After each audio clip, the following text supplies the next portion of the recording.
Eu sou o Otmar Schneider, analista de valores imobiliários, e no vídeo de hoje a gente vai falar sobre o balanceamento da carteira de fundo imobiliário entre papel e tijolo.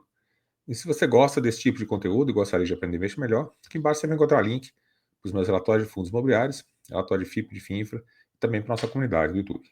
Vamos lá para o nosso vídeo.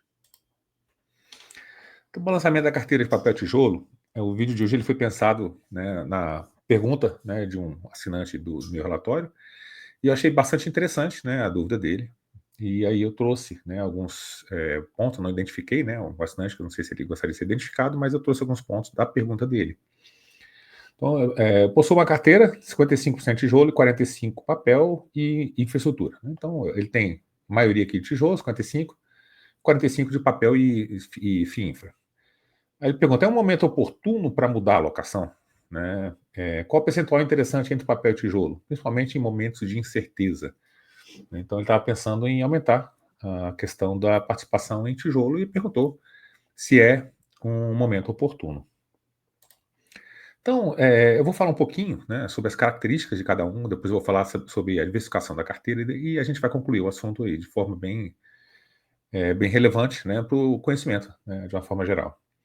Então, os FIIs e os FIINFRAs, eles são precificados pela renda, né, é a primeira coisa. De uma forma geral, se a renda está indo bem, o fundo imobiliário está indo bem, né, o FIINFRA está indo bem. Se cai a renda, né, por algum motivo, ele sofre bastante no mercado secundário.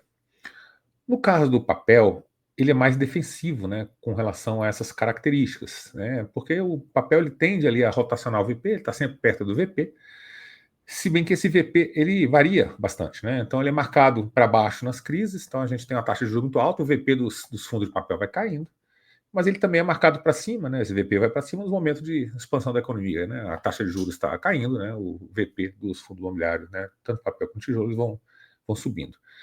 O FII de tijolo ele é mais cíclico, né? O que seria isso? Né? O VP ele vai variar de acordo com a economia.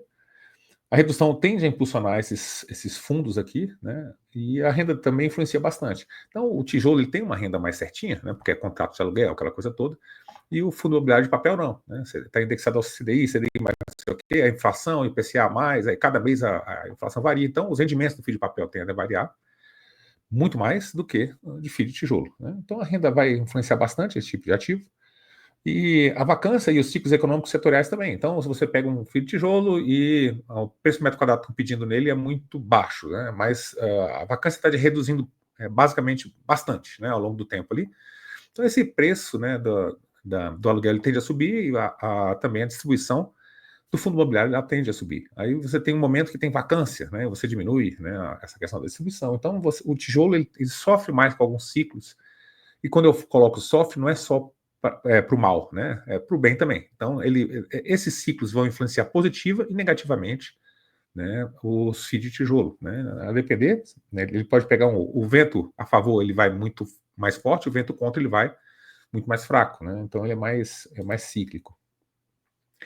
Já o papel e o infra, eles possuem menos volatilidade histórica, embora os rendimentos deles seja mais variável. Né? É uma coisa engraçada aqui, mas historicamente, a volatilidade, né, dos fundos de papel é menor do que do fundo de tijolo.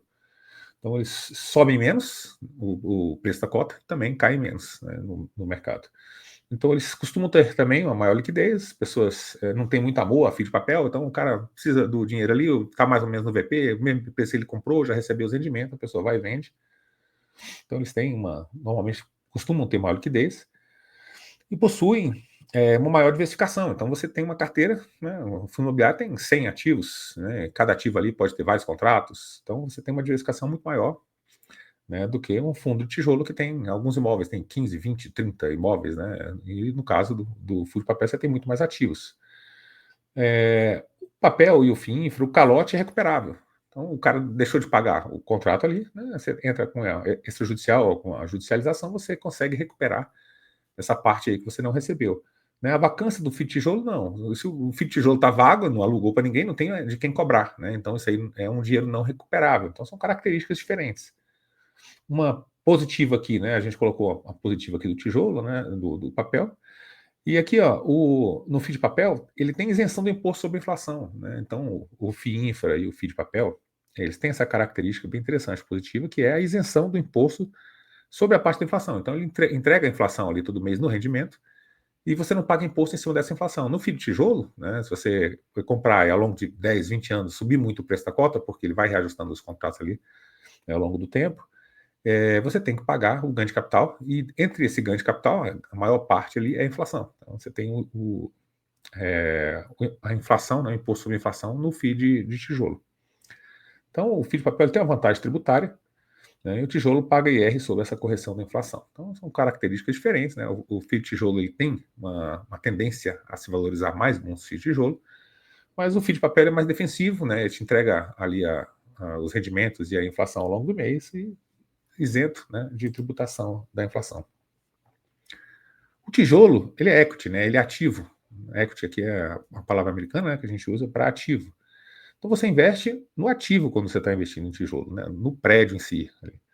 Então os ciclos imobiliários eles trazem uma maior chance de ganho. Você pode fazer um ganho de capital, você comprou um prédio por tanto e você vende ele pelo dobro do preço daqui a pouco. Então tem vários fundos, renda urbana e outros fundos que você consegue comprar um monte de imóveis daqui a pouco vender, né, a um preço bem melhor do que você comprou e fazer um ganho de capital. Então você tem mais possibilidades, né, de ganhos, né, no tijolo, e como também vacância e mais possibilidades de perda também. Né? Então por isso ele é mais volátil.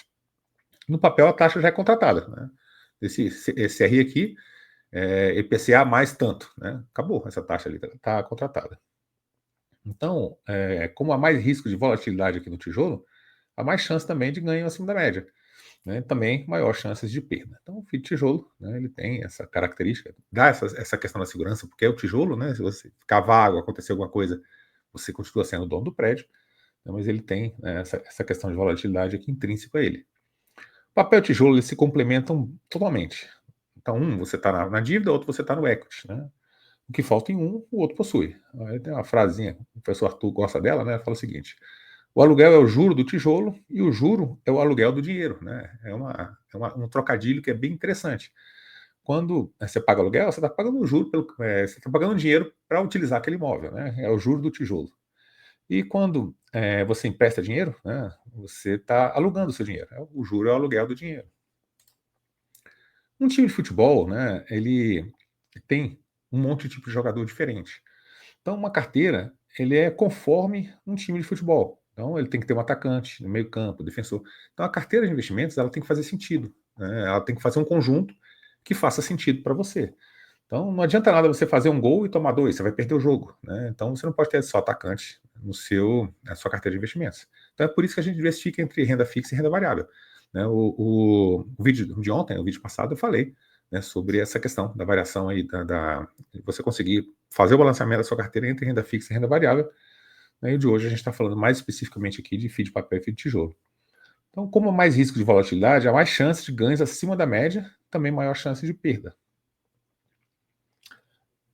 Acho que eu cliquei aqui, isso. O time de futebol, né? Então a carteira é como time de futebol, voltando aqui, né? Não adianta fazer um gol e tomar dois. A renda fixa são os zagueiros. Né? Então a defesa da sua carteira, elas são os zagueiros. Né? Os zagueiros eles estão defendendo ali a sua carteira de uma grande variação. Então a bolsa caiu muito. A parte de renda fixa está segurando a sua carteira. Então a volatilidade total da sua carteira é menor. Né? Acontece para o bem também. A disparar os seus ativos, né? As suas ações, a renda fixa ela vai segurar um pouquinho. Você não vai ter uma rentabilidade tão alta, mas ela fica ali na média. Né? Então, a renda fixa são os zagueiros, os FIIs de papel são os defensores que ligam o meio campo. Então, o FII de papel, ele é mais defensivo, né? Menos que a renda fixa, mas ele é mais defensivo também. Aí o FII de tijolo e as ações, ele joga ali do meio do campo para o ataque. Né? Então, eles têm a possibilidade de rentabilidade maior. Então, a hora que o time está perdendo, que é a hora da crise, que é o momento que a gente está, taxa de juros elevada, essa coisa toda, o preço dos ativos está lá para baixo, né? É hora de ir para o ataque. Então, o certo, né, nesses momentos, é investir em tijolo, em ações. Faz mais sentido. Por quê? Porque, como elas são muito voláteis, o desconto que elas estão no mercado secundário normalmente são mais elevados. Né? Você vai comprar na baixa quando você está nesse momento aqui de crise. Então, é a questão do tudo ou nada no segundo tempo. Você está perdendo, tem que ganhar o jogo. Você coloca mais atacante, você se vira ali, tenta não tomar gol e tenta fazer mais gol. Né? Então, o momento de crise é o momento certo de partir para o ataque, ou seja, colocar mais equity aí na carteira. Então, com relação à renda, a renda do tijolo é mais harmônica, né? Já falei sobre isso. Ó. Valores parecidos mês após mês. Então, se contrato de aluguel, contrato é tanto por mês, está ali, né? Todo mês aquele valor ali. A renda do papel ela já varia bastante, de acordo com o CDI. CDI subiu, CDI caiu. A inflação subiu, a inflação caiu. Então você vai ter mais variação na questão da renda aí desses ativos. E o papel vai te entregar a inflação no rendimento, né? No fio de tijolo, a inflação fica no tijolo. Então, no fio de tijolo, essa inflação aqui do material de construção, ela é repassada, né, no preço, né, que você vai construir o metro quadrado, vai ficar mais caro o metro quadrado, e também no reajuste dos contratos. Sofre diversos tipos de ciclos, né, essa variação não é sempre para cima. Então, se você tem mais oferta do que demanda, você tem, né, mais vacância, o poder de negociação está na mão ali do inquilino. Agora, se você tem menos vacância, né, você tem mais poder de negociação na mão do locador. E aí vem algumas reflexões sobre balanceamento, né? Entendendo que os dois se complementam e que você precisa ter, né, uma carteira diversificada. Eu vou trazer aqui o que acontece com o IFIX. Então, o IFIX hoje ele é próximo ali, 60% em tijolo e 40% em papel. Então, uma carteira, né, que replique a tendência de mercado, que é o IFIX, né, ela seria mais ou menos 60% tijolo e 40% em papel. Então, se você possui mais tijolo do que 60%, possui 70%, 80%, né, você está se expondo mais à economia real. Né, você vai ter mais risco. A vol positiva vai te trazer ganho de capital, né, com venda, com um monte de coisa, e a vol negativa vai trazer vacância, redução de aluguel. Então, você vai estar exposto mais a esses ciclos econômicos aqui.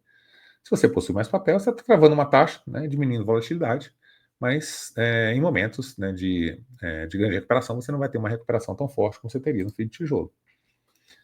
Então, quando você for montar aqui o seu balanceamento, e aí não existe uma regra específica, né, para esse balanceamento, você deve levar em conta toda a sua carteira. Então, a gente fala aqui hoje, né, a gente está falando de um assunto específico de fundo imobiliário, mas sua carteira não tem só fundo imobiliário, provavelmente, né? Então, você vai ter renda fixa, ações, CTB, exterior. E aí, todos esses ativos, eles têm que entrar na conta. Renda variável eu tenho tanto, contando com ação, contando com tudo isso, né, fundo de ações e tal. Na renda fixa eu tenho tanto, contando aqui com título tesouro, com CDB, com não sei o quê. Então tudo isso entra na sua conta de diversificação, né, que você estabelece aí, o percentual entre essas duas classes de ativo. Né? Então se você possui muito equity, e equity aqui, né, são ações, fundos imobiliários de tijolo, etc., você pode diminuir o percentual de tijolo na carteira de FIIs. Então, você pode ter mais papel. Se você possui muita renda fixa, que é o caso da maioria das pessoas, muita gente diversifica em renda fixa, né? Então você pode diminuir o percentual de papel na carteira e ter mais fundo de tijolo. Né? Você pode estar mais exposto à economia real. Então, concluindo aqui o assunto, não existe uma regra sobre diversificação, 50-50, 60-40, 70-30, não existe essa regra, né, entre o fio de papel e tijolo. Normalmente, né, aqui, esse 60-40 é uma base que você tem. Né? Se o IFIX está assim, o papel cresceu bastante de um tempo para cá, faz sentido, né, manter ali uma diversificação em 70-30, 60-40, alguma coisa em torno disso aí, tá beleza, tá tranquilo. Então aquele 55-45, né, do nosso amigo lá que fez a pergunta, tá ok, né, a diversificação dele tá ok. Eu falei um pouco sobre diversificação clássica, e esse 60-40 né, o que prega a diversificação clássica. Né? Então, eu falei isso no vídeo de ontem. Os FIIs, eles fazem parte de uma carteira total, não pode esquecer disso. Né? Então, os ativos que você detém, eles têm que entrar na conta. Né? Então, os CDBs, o título de tesouro, as ações, tudo entra na conta aí para você fazer essa diversificação também dentro da classe de fundos imobiliários. Os ciclos de mercado, eles são traiçoeiros, né? Então ele pergunta, né, na questão dele, né, se vale a pena migrar agora, né? Então é sempre melhor você estabelecer uma diversificação base. Não, eu quero ficar aqui no 60-40, 70-30, no 80-20, no que você quiser, 50-50, né? É melhor você fazer isso do que você ficar mudando de acordo com a economia. Agora é o momento certo do tesouro, né, do tijolo, né? Teoricamente, sim. Né? Você tem uma taxa de juros muito alta, o preço do fio de tijolo está sofrendo bastante, né? Então, teoricamente, seria um bom momento para você comprar o fio de tijolo. Mas durante quanto tempo ele vai ficar assim, ruim? Ninguém sabe. Né? Taxa de juros subindo, quanto tempo, o que vai acontecer com o país, né? Reforma fiscal, dólar, todas essas questões. Pode ser que você tenha que carregar um tijolo caindo aí mais 2, 3 anos. Não sei, né? Ninguém sabe para frente. Então, quando você faz essas mudanças na carteira, tentando capturar, né, alguma coisa, algum ganho a mais, um ganho excedente aí, pode ser que você erre o timing, né? Você fique certo, mas cedo demais. Ou seja, você ficou certo cedo demais, você ficou errado, na verdade, né? Ele fala essa frase naquele filme do Big Short, é um filme americano, e que o cara estudou e ele acertou que ia ter uma crise imobiliária nos Estados Unidos. Só que a crise imobiliária, ela veio em 2008, ele começou uma posição vendida em 2007, então ele começou a gastar um monte de dinheiro apostando contra, e ele estava certo no final das contas, mas ele estava certo cedo demais, né? Demorou demais para aquilo que o cenário que ele traçou se cumprir. Né? Então ele quase quebrou ali no meio do caminho, passou por um monte de pressões. Né? Se você não viu o filme, ainda é bem interessante, né? The Big Short, eu não lembro o nome em português, mas em inglês o nome do filme é esse, fala sobre a crise imobiliária de 2008. Então, você está certo cedo demais, né? É quase como estar errado. Então, por isso que a gente tenta, né, não fazer esses giros de mercado, que a gente não conhece o futuro. Então, se você diversifica, vai comprando o que está para trás, fundo de tijolo está caindo bastante. Compra tijolo, vai comprando. Ah, agora fundo de tijolo disparou, né? Ah, não, agora está na hora então de eu comprar o fundo de papel. Então, você não precisa acertar o ciclo, você vai comprar o que ficou para trás e dentro daquele percentual que você estabeleceu para sua carteira, né? De diversificação na carteira. A não ser que o cara tem muita experiência, né? O cara tem muita experiência, quer fazer mercado. Então o cara é dono, sei lá, é um institucional, que ele tem um FOF e ele compra e vende fundo imobiliário o tempo inteiro. Às vezes ele consegue acertar e trazer um retorno a mais, e muitas vezes ele erra, né? Muitas pessoas falam assim, ah, não, agora o momento agora é de comprar tijolo e tal, não sei o quê. Se alavanca para comprar um tijolo. Aí vem uma coisa que ele não estava esperando lá na frente. Aí tem um monte de fundo imobiliário todo enrolado, porque fez uma dívida, fez uma alavancagem, e aquele momento era muito interessante fazer aquilo. Só que o cenário mudou, né? O cenário futuro e a pessoa não sabia, mudou, né? E você fica com uma dívida no Brasil, que é um dos países com maior taxa de juros real do mundo. Né? Então, vários fios de tijolo aí passaram apertado por conta de dívida. Né? E o momento era apropriado, só que o futuro ele trouxe uma surpresa que as pessoas não estavam esperando. Né? Então é isso que a gente tinha para o vídeo de hoje. Eu espero que vocês tenham gostado do vídeo. Gostou do vídeo? Deixe seu like, se inscreve no canal, deixa um comentário aqui embaixo. Né? Como é que você faz a diversificação entre fio de papel e fio de tijolo? Você deixa ela fixa ou você vai mudando? Né? Me conta aí, eu gostaria de te ouvir. Muito obrigado por ter assistido esse vídeo e até o nosso próximo vídeo.